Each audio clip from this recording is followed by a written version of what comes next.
Bonsoir, sénateur Georges Patient. Bonsoir. Merci d'être avec nous. On a vu le lancement de grands travaux pour construire notamment 5 établissements scolaires cette année. L'éducation, mais aussi la santé sont des défis majeurs pour la Guyane en 2019. Oui, effectivement, mais avant de répondre à votre question, je voudrais profiter pour adresser mes meilleurs vœux de santé, de bonheur et de prospérité à toute la population guyanaise. Leur dire qu'il ne faut pas sombrer dans le pessimisme et garder tout espoir dans le développement de notre pays qui dispose d'atouts réels. Et donc, sur cette question, les grands travaux qui se présentent à la Guyane cette année, notamment, on l'a vu, les établissements scolaires, il y en aura 5 qui vont commencer en termes de construction cette année. Et puis, le chantier de la santé, avec le reportage tout à l'heure sur le centre hospitalier de Kourou. Oui, et effectivement, c'était des opérations qui étaient lancées par la CTG depuis 2 ans. Mais quand on sait, il y a tout un processus avant que les travaux démarrent. Là, je pense que les 2 années à venir vont voir surgir tous ces équipements qui sont très attendus par la population guyanaise. Le lycée de Maripasoula est un bon exemple. J'étais d'ailleurs ce week-end à Maripasoula et je peux vous dire quel est l'enthousiasme des Maripasouliens, mais pas seulement d'eux, comme disait cette dame, de tous les parents du Haut-Maroni, quant à savoir que leurs enfants seront scolarisés sur place. J'ai vécu cela moi-même, puisque, bon, comme vous le savez, je suis originaire de Mana. À l'époque, mes parents ont dû m'envoyer à Cayenne pour poursuivre mes études, mais beaucoup d'autres n'ont pas eu cette chance. Et l'arrivée du lycée a bouleversé l'ordre des choses. Non seulement un grand nombre de bacheliers à Mana qui peuvent être recrutés sur place, mais également un devenir annoncé sous de meilleurs auspices pour tous ces enfants. Sur le dossier de la santé, vous étiez aux côtés des grévistes ces derniers jours. La grève dure déjà depuis 1 mois à présent. Votre réaction au courrier adressé, en réponse d'ailleurs à votre courrier, un courrier de la ministre Agnès Buzyn? Alors, j'ai lu avec attention les 3 points qui sont évoqués et les 3 points pour lesquels elle prononce un point de non-retour. Bon, écoutez, la session parlementaire reprend lundi. Je crois savoir que les 4 parlementaires seront à Paris à la même période.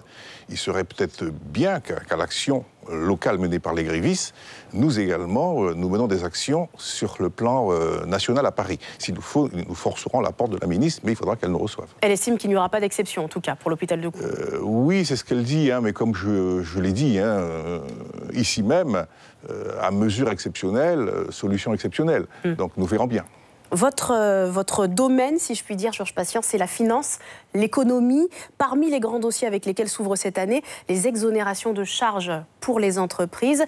Pas supprimées, mais finalement modifiées en dernière lecture en fin d'année dernière. Les socioprofessionnels ont-ils des raisons d'être rassurés ?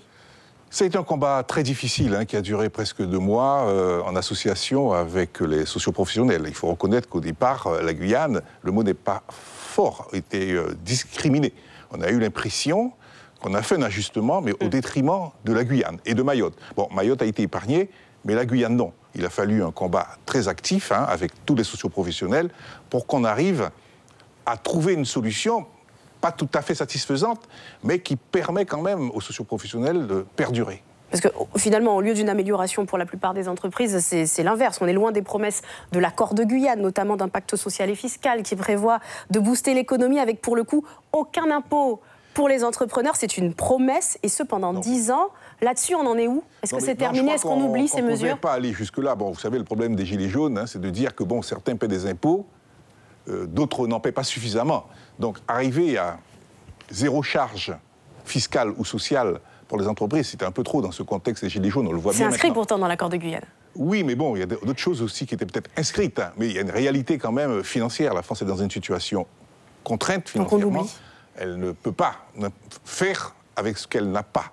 Donc, d'où la solution aussi, et je reviens sur le développement endogène en Guyane, si nous voulons aller plus loin, nous, en Guyane, il faut qu'on nous permette d'exploiter nos ressources, parce qu'on sait très bien que l'argent est au compte-gouttes, même au niveau national. C'est notamment l'un des points évoqués lors de ce congrès des élus du 27 novembre dernier, avec une question de loi Guyane, de changement de statut, en tout cas d'évolution statutaire avec les élus, avec la CTG.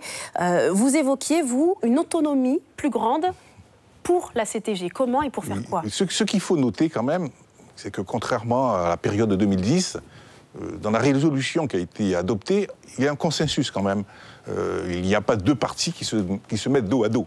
Donc il y a la loi Guyane préconisée par le président de la CTG, mais également la proposition d'aller vers un sui generis, si vous voulez. Mais pour vous, c'est pas la priorité, finalement. C'est la reconnaissance qu'il y a un dysfonctionnement au niveau de la société. C'est peut-être pas une priorité, mais je pense que si on veut aller plus loin, je parlais de développement endogène, il faut quand même que certaines règles évoluent. Actuellement, on est dans une situation également bloquée en Guyane, où toutes les décisions importantes ne sont pas prises localement, ou sont prises en fonction d'une conjoncture mondiale ou internationale. La Guyane, d'une façon ou d'une autre, doit évoluer de façon autonome. Ses intérêts ne sont pas toujours les mêmes que ceux du territoire métropolitain. Donc il faut débloquer la situation de la Guyane, lui permettre d'œuvrer davantage, de travailler davantage avec son environnement immédiat, et ainsi nous pourrons peut-être aller plus loin et rattraper au niveau des équipements. Merci beaucoup, sénateur Georges Patient, d'avoir répondu à nos questions. Suivez l'info sur Guyana Première, télé, radio et Internet.